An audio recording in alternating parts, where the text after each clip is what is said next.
క్రీస్తునందు ప్రియమైన శుభవచనం దేవుని ప్రియులకు మన ప్రభువైన యేసుక్రీస్తు వారి శ్రేష్టమైన శక్తి కలిగే నామమున ఈ ఉదయకాల శుభాలు అందిస్తున్నాం. దేవునికే మహిమ కలుగునుగాక. సియోనులో నుండి నా తండ్రి మిమ్మల్ని ఆశీర్వదించునుగాక. ఉన్నత స్థలములో నుండి ఆయన మీకు సహాయం చేయునుగాక. ఆమేన్. దేవుని ప్రియులారా, ఎలా ఉన్నారు? లేవగానే ప్రభుని స్తుతించి ఘనపరిచి లేచారా? ఈరోజు దేవుడు మన భారతదేశాన్ని ప్రేమించి 80వ స్వాతంత్ర దినోత్సవాన్ని జరిగించుకునే భాగ్యాన్ని ప్రభు మనకు దయచేసినందుకై దేవునికే మహిమ కలుగునుగాక. దేవుడిచ్చిన ఈ స్వాతంత్రాన్ని బట్టి భారతదేశాన్ని ఈ సంవత్సరం ప్రభు నిండారుగా దీవించునుగాక.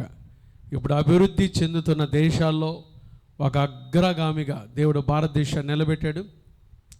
అతి తక్కువ సమయంలోనే అభివృద్ధి చెందిన దేశాల్లో ప్రపంచంలోని ఒక ఉన్నతమైన శక్తివంతమైన దేశముగా భారతదేశాన్ని ప్రభు దీవించునుగాక.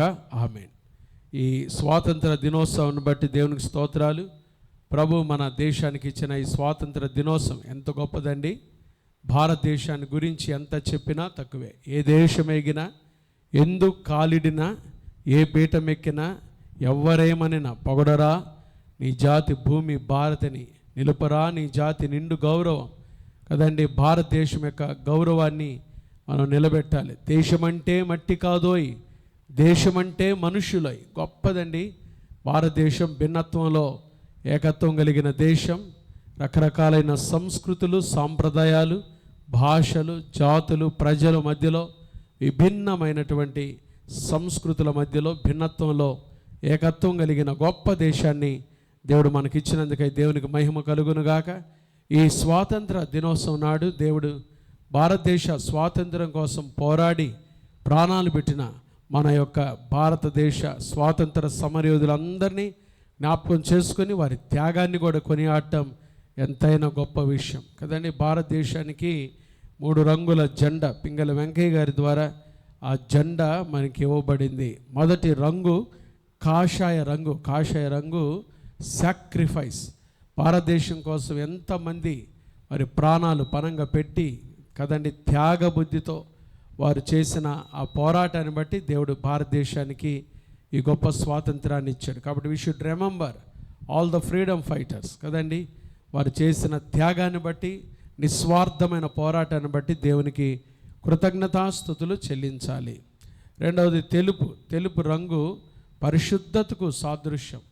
ఎంతో మరి చక్కగా పరిశుద్ధంగా బ్రతకాలని, ప్రతి పౌరుడు దేశంలో పరిశుద్ధంగా జీవించాలని ఒక చక్కటి రంగు, శాంతికి నిదర్శనం, శాంతియుతంగా జీవించాలని మరి చక్కటి రంగు ఏర్పాటు చేశారు. మూడవ రంగు ముదురు ఆకుపచ్చ అంటారు కదండి. పచ్చ అది ఆర్థిక పురోగభివృద్ధికి, అది సస్యశ్యామలంగా ఒక ఫలాభివృద్ధికి సాదృశ్యం. ఫలించాలి, అభివృద్ధి చెందాలి. దేశం యొక్క ప్రతి ఒక్క ఆ కృషిలో మనందరం ఉండాలని చక్కటి ఆ జెండా రూపకల్పన చేయడం జరిగింది. మధ్యలో అశోక చక్రం, 24 రేకులు ఉంటాయి దానికి. 24 గంటలు ప్రతి పౌరుడు భారతదేశం యొక్క అభివృద్ధి కొరకై ప్రయాసపడాలని చక్కటి విషయాన్ని అది తెలియపరుస్తూ ఉంది. కాబట్టి ఈరోజు మన దేశాన్ని దేవుడు ప్రేమించి ఆయన ఇచ్చిన గొప్ప స్వాతంత్రాన్ని బట్టి దేవునికి మహిమ కలుగునుగాక.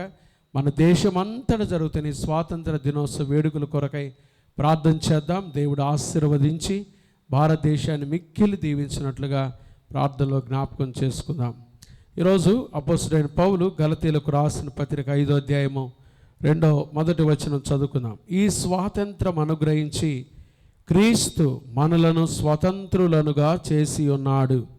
కాబట్టి మీరు స్థిరముగా నిలిచి మరలా దాస్యమును కాడి క్రింద చిక్కుకొనకుడి.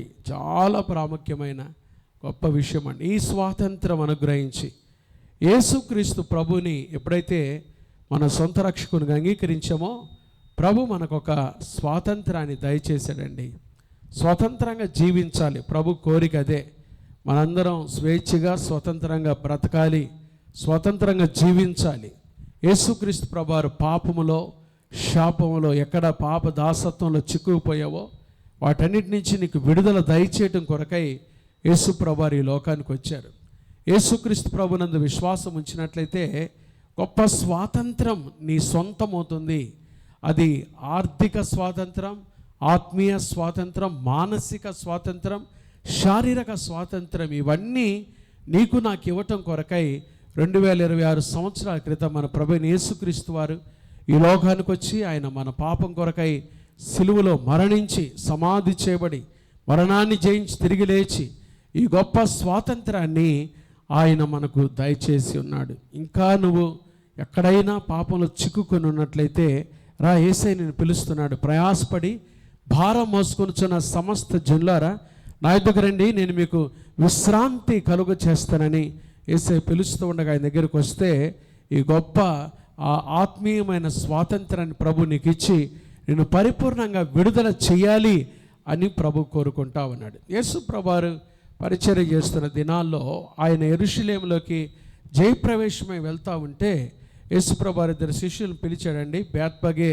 బేతనియ పరిసర ప్రాంతాలకు వెళ్ళినప్పుడు మీరు అక్కడ కట్టబడి ఉన్న ఒక గాడిద పిల్ల మీకు కనబడిద్ది, దాన్ని విప్పి తోలుకొని రండి అంటాడు యేసయ్య. ఎందుకంటే మనుషులు ఎవరు కూడా పాపం కింద కట్టబడి, శాపం కింద కట్టబడి పాపంలో బ్రతకటం ప్రభుకి ఇష్టం లేదు.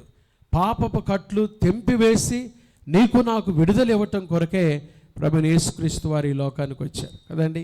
ఆ కట్టబడి ఉన్న గాడిద పిల్లను విప్పి తోలుకొని రండి యేసయ్య. కాబట్టి ఉదయకాలం ఎక్కడైనా నువ్వు కట్టబడి ఉన్నావేమో, ఏ పాపంలో అయినా కట్టబడి ఉన్నావేమో, నీ ఆత్మీయ జీవితంలో ఎక్కడైనా ఏదైనా స్థితిలో కట్టబడి ఉంటే రా, యేసయ్య నిన్ను స్వతంత్రులుగా చేయునుగాక.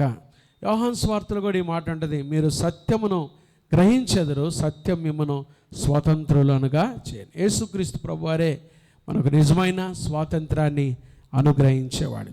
ఇక్కడ ఒక మాట జ్ఞాపకం చేసి ప్రార్థన చేస్తానండి. ఈ స్వాతంత్రం అనుగ్రహించి క్రీస్తు మనలను స్వతంత్రులనుగా చేసినాడు. కాబట్టి మీరు స్థిరముగా నిలిచి మరలా దాస్యమును కాడి క్రింద చిక్కు కొనకుడి. స్వాతంత్రం పొందుకున్న నీవు, స్వతంత్రుడుగా చేయబడిన నీవు మరలా దాస్యమును కాడి క్రింద చిక్కుకోకూడదు.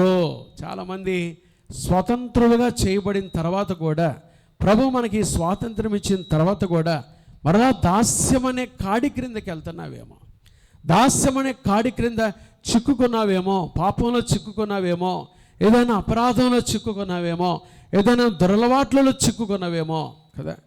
ప్రభు నీకు స్వాతంత్రం ఇచ్చింది ఎందుకో తెలుసా? నిన్ను స్వతంత్రుడుగా చేయాలని.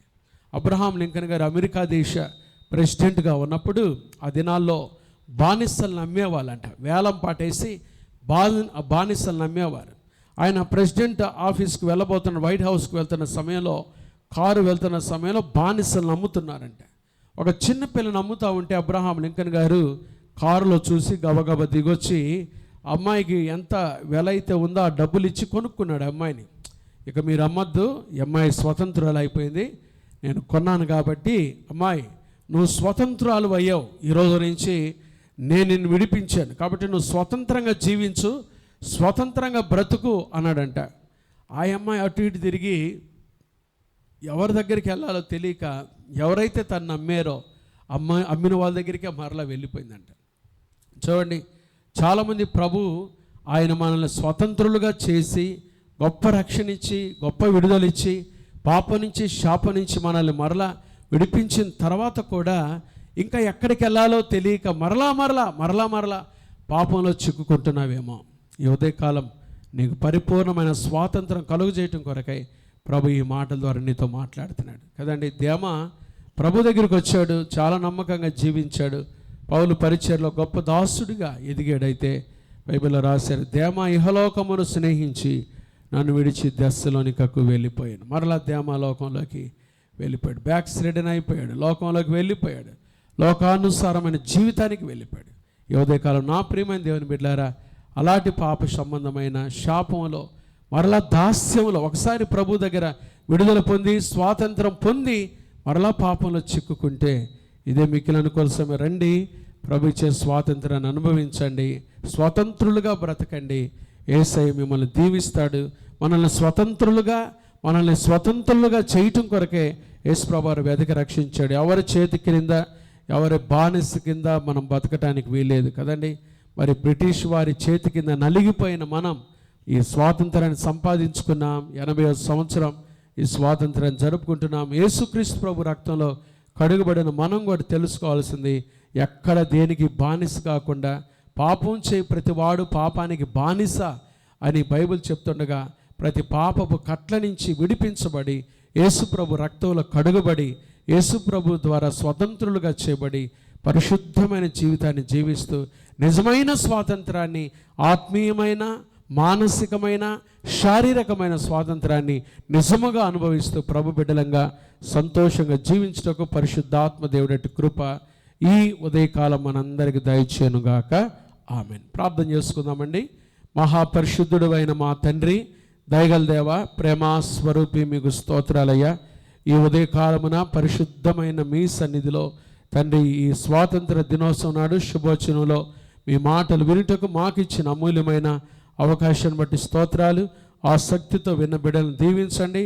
ఈ స్వాతంత్ర దినోత్సవం నాడు ప్రభా, మీలో ఉన్న ఆత్మీయమైన, మానసికమైన, శారీరక స్వాతంత్రాన్ని అనుభవించి నీ బిడ్డలంగా, నీకు ఇష్టలంగా మేము జీవించడానికి సహాయం దయచేయండి. చూస్తున్న బిడ్డలందరినీ స్వతంత్రులుగా చేశారు. మీ స్వాతంత్రాన్ని అనుభవించి స్వతంత్రులుగా బ్రతికే కృప మాకు దయచేయమని, చేరువచ్చిన బిడ్డలు దీవించమని, సంఘాన్ని దీవించమని, కుటుంబాలను దీవించమని, దినం ఎదుర్కొనబోయే ప్రతి శోధనకి దుష్టుడపాయం తప్పించండి. రాష్ట్ర వ్యాప్తంగా, దేశవ్యాప్తంగా ఈరోజు జరుగుతున్న తండ్రి స్వాతంత్ర దినోత్సవ వేడుకలు దీవించి, మా రాష్ట్ర నాయకులు, మా దేశ నాయకులు తండ్రి, ముఖ్యమంత్రి గారు, అధికారులందరూ, ఎమ్మెల్యేలు, మినిస్టర్లు, ఎంపీలు తండ్రి, ఆయా కేంద్ర మంత్రులందరినీ, గవర్నర్లందరినీ, అధికారులందరినీ, ఐఏఎస్, ఐపీఎస్ ఆఫీసర్స్ అందరినీ మీరు దీవించి ప్రతి చోట మీ ఆత్మకార్యం జరిగించి ప్రతి ఆటంకాన్ని తొలగించి సహాయం దయచేయమని, ఇంకా మా దేశాన్ని దినదినాభివృద్ధి కలుగజేసి మీ కృపలో వర్ధిల్ల చేయమని, ఈరోజు తండ్రి సంఘాలు జరుగుతున్న ప్రార్థన దినాన్ని కూడా మీరు దీవించి ఆశీర్వదించమని, ప్రజలందరినీ మీరు తోడుకొండమని యేసు నామమున ప్రార్థిస్తున్నాము తండ్రి. ఆమేన్. త్రియేక దేవుని ప్రేమ, కృపా, సమాధానములు ఈ ఉదయకాలమున ఈ స్వాతంత్ర దినోత్సవం నాడు శుభోచనలు పాల్గొన్న దేవుని ప్రియులందరికీ, క్రైస్ట్ బ్లెస్సింగ్ చర్చ్ కుటుంబాలు, పరిచర్లకు, సార్వత్రిక సంఘానికి, సకల కోటి పరిశుద్ధులకు ఇప్పుడు ఎల్లప్పుడు ప్రభు రాకడ పర్యంతము తోడైనను గాక. ఆమేన్. దేవుని ప్రియులారా, ప్రాముఖ్యమైన ప్రకటన. ఈరోజు ఉదయకాలం 9:30 గంటలకు క్రైస్ట్ బ్లెస్సింగ్ చర్చిలో మరి స్వాతంత్ర దినోత్సవం సందర్భంగా ఈరోజు డే ఆఫ్ ప్రేయర్, ప్రార్థనా దినాన్ని ఏర్పాటు చేశాం. దేశం కొరకు, రాష్ట్రాల కొరకు, నాయకుల కొరకు, అధికారుల కొరకు, మనుషులందరి కొరకై, రైతుల కొరకై, వర్షాల కొరకై ప్రార్థన చేయటానికి ఈ దినం ఏర్పాటు చేయబడింది. నిరుద్యోగ యువకుల కొరకై ప్రార్థన చేయటానికి, స్వస్థత, తైలాభిషేక ప్రార్థన కూడా జరుగుతాయండి. ప్రేమతో మిమ్మల్ని ఆహ్వానిస్తున్నాం. వినుకొండ పరిసర ప్రాంతాల్లో ఉన్నవారైతే 9:30 గంటల నుంచి మధ్యాహ్నం 2 గంటల వరకు ఈ ప్రార్థనా దినం జరుగుతుంది. వెంటనే ప్రేమ విందు కూడా చర్చిలోనే ఏర్పాటు చేయబడింది. అందరూ పాల్గొని దైవాశీర్వాదాలు పొందాల్సింది మనం చేస్తున్నాం. స్వాతంత్ర దినోత్సవ శుభాకాంక్షలు తెలియజేస్తున్నాం. దేవుడు మన దేశాన్ని, రాష్ట్రాన్ని, నాయకులు, అధికారులు, మనుషులందరినీ నిండారుగా దీవించునుగాక. ఆమేన్. God bless India.